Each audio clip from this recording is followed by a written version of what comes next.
उत्तरे आधार बातिलेर आतंक छड़ालो सेक्षेत्रे नतून करे एनआरसिर आतंक छड़ालो धूपगुड़ीतेও बातिल হয়ে গেল 3টি आधार कार्ड। धूपगुड़ी शहरे बेश कয়েকটি বাড়িতে পৌঁছালো आधार कार्ड বাতিলের নোটিশ, যাকে ঘিরে চাঞ্চল্য ছড়িয়েছে ধূপগুড়ি মহকুমা এলাকায়।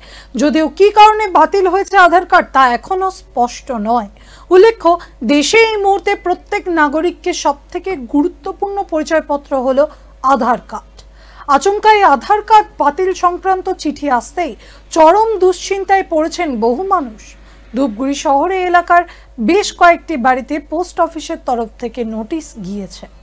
আধার কার্ড বাতিলের কারণে রেশন, ব্যাংক থেকে শুরু করে সরকারি পরিষেবায় বন্ধ হয়ে যাবে বলে আশঙ্কা দেখা দিয়েছে। ফলে বেশ বিপাকে পড়েছেন সাধারণ মানুষজন। এদিকে এসব নিয়ে কেন্দ্রের বিরুদ্ধে সোচ্চার হয়েছেন শাসক নেতৃত্ব।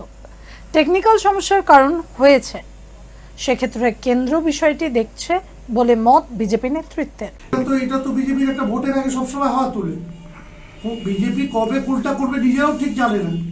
এদের উদ্দেশ্য হলো মানুষের মধ্যে একটা আতঙ্ক করে, যারা গরিব মানুষ আধারের লিঙ্কের মাধ্যমে যারা টাকা পায় ব্যাংকের থেকে, যাতে ব্যাংকের থেকে টাকা তুলতে না পারে, মানুষকে হয়রানি করবার যে একটা চেষ্টা, এটা বিজেপির সারা জীবন। বাংলাকে যেভাবে বঞ্চিত করা হচ্ছে, বাংলার মানুষ মমতা বন্দ্যোপাধ্যায়ের প্রতি আস্থা রেখেছে, তাই বাংলার মানুষকে এইভাবে হয়রানি করবার স্বীকার করা হচ্ছে। কিন্তু জেনে রাখুন, বাংলার নেত্রীর নাম মমতা বন্দ্যোপাধ্যায়, নেতার নাম অভিষেক বন্দ্যোপাধ্যায়। যে আধার কার্ড যে ইয়েটা, ওইটা হয়তো টেকনিক্যাল কোনো প্রবলেমের জন্য হয়েছে, এবং বাকি জিনিসটা কেন্দ্র সরকার এগুলো সমস্ত তদন্ত করবে, করে তারপর কিছু অযথা কেউ আতঙ্ক ছড়াবেন না।